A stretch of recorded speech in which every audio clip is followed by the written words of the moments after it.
Il y a quelques semaines, on a appris que la 5G allait être développée en France. Donc j'ai décidé que j'allais garder mon Fairphone. Au cours des dernières années, il y a de plus en plus d'événements annonçant la sortie de nouveaux produits. Ce sont toujours des petits progrès, une nouvelle caméra, un nouveau type d'écran, de nouvelles couleurs. Toujours mieux, toujours plus. Mais on ne devrait pas se jeter dessus. Pour ces entreprises, il n'y a qu'un seul objectif et c'est de vendre plus de téléphones. Mettre en place la 5G, c'est comme créer une autoroute. Ça crée plus de trafic et plus de ventes. C'est difficile de ne pas s'enthousiasmer à l'idée d'avoir de nouvelles technologies. Avoir des nouveaux baladeurs MP3 à la place des lecteurs CD, c'était le pied. Mais maintenant, on a largement les fonctionnalités nécessaires pour vivre une vie confortable. On a déjà un GPS intégré, une caméra et un accès au web. Parfois, j'oublie même que je peux appeler parce que j'utilise principalement la messagerie instantanée. Au désir créé par le marketing, j'ajoute l'obsolescence programmée. Ce sont deux facteurs qui font qu'on change trop fréquemment de téléphone à mon goût. Une nouvelle loi va imposer des étiquettes sur les durées de vie des produits à partir du 1er janvier 2021 et donner un indice de leur réparabilité. C'est un premier petit pas, mais ça ne règle pas encore les problèmes de fond. L'extraction des métaux qui constituent nos téléphones peuvent soutenir des conflits armés ou recourir au travail des enfants.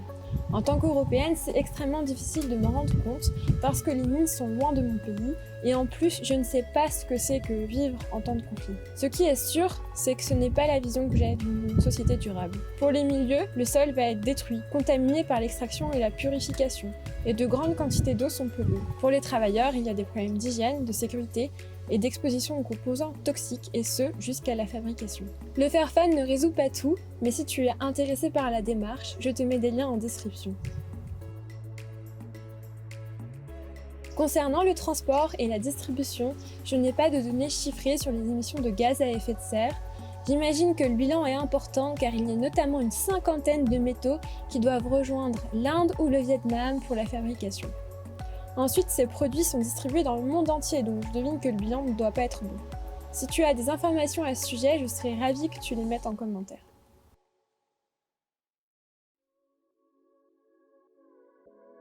On fait face à des vrais problèmes d'optimisation. C'est 90% de la consommation d'énergie qui va à la fabrication du smartphone et seulement 10% à son usage. En plus, les produits ne sont pas faits pour durer et être réparables. En soi, ça devrait changer avec l'obligation de mettre des étiquettes pour juger de la durée de vie des smartphones et de leur réparabilité. Même s'il va falloir du temps, c'est déjà un premier petit pas positif. En soi, pour que les effets soient plus efficaces, ces enjeux devraient être traités dès la mise en place du modèle économique de l'entreprise. C'est ce que suggère un article en anglais très intéressant que j'ai lu sur Science Direct et pour lequel je te mets le lien. En ce qui concerne la fin de vie du produit, notre système est capable de recycler seulement 10 des 50 métaux d'un smartphone dernière génération. Au total, c'est environ 80% d'un smartphone qui peut être recyclé. Dans tous les cas, la demande en téléphone neuf est trop forte pour qu'on puisse tout produire à partir des matériaux recyclés. Donc ça peut être une partie de la solution, mais ça sera certainement pas la seule. Pour les parties non recyclables, leur devenir est assez flou, ce qui pose aussi des problèmes éthiques. Si ces déchets sont exportés dans des pays avec peu de normes, il y a des risques que les populations et l'environnement soient exposés aux composés toxiques et que des problèmes de santé s'en suivent. Avant d'acheter un téléphone neuf ou un Fairphone qui représente un budget important et qui mobilise beaucoup de ressources, il y a aussi la possibilité d'acheter des téléphones reconditionnés.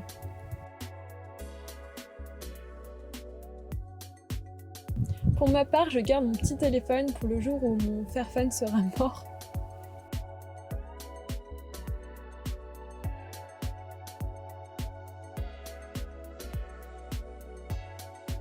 Et en fait, c'était super parce que je l'ai utilisé pendant 2 ans. Enfin, pendant 2 ans, j'ai eu un téléphone comme ça.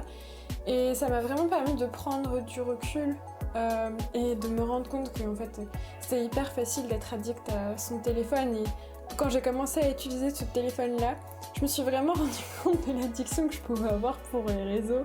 C'est horrible. Le truc que je reproche aujourd'hui, c'est qu'il y a des applications et des services avec lesquels juste avoir ce téléphone, c'était pas possible. Il y a 2 ans, je suis partie en Italie avec un Interrail, donc c'était trop cool parce que j'ai pris le train pour voyager. Mais à un moment, j'ai loupé ma correspondance parce qu'il y avait eu du retard sur un des trains. Et je crois qu'il était trop tard et il y avait même plus personne à l'accueil de la gare. Donc au final, j'ai fini par parler à un contrôleur qui m'a dit de monter dans l'autre TGV, mais en gros, il fallait que je négocie tout le temps. Et le truc, c'est que comme c'était un TGV, t'es obligé d'avoir un billet. Et moi, j'avais pas de billet.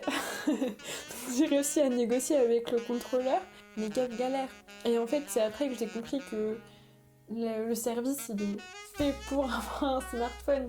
Je reproche le fait qu'on n'ait plus le choix. Voilà, je dirais qu'il y a quelques applis qui sont vraiment utiles et c'est difficile, je trouve, de faire sans.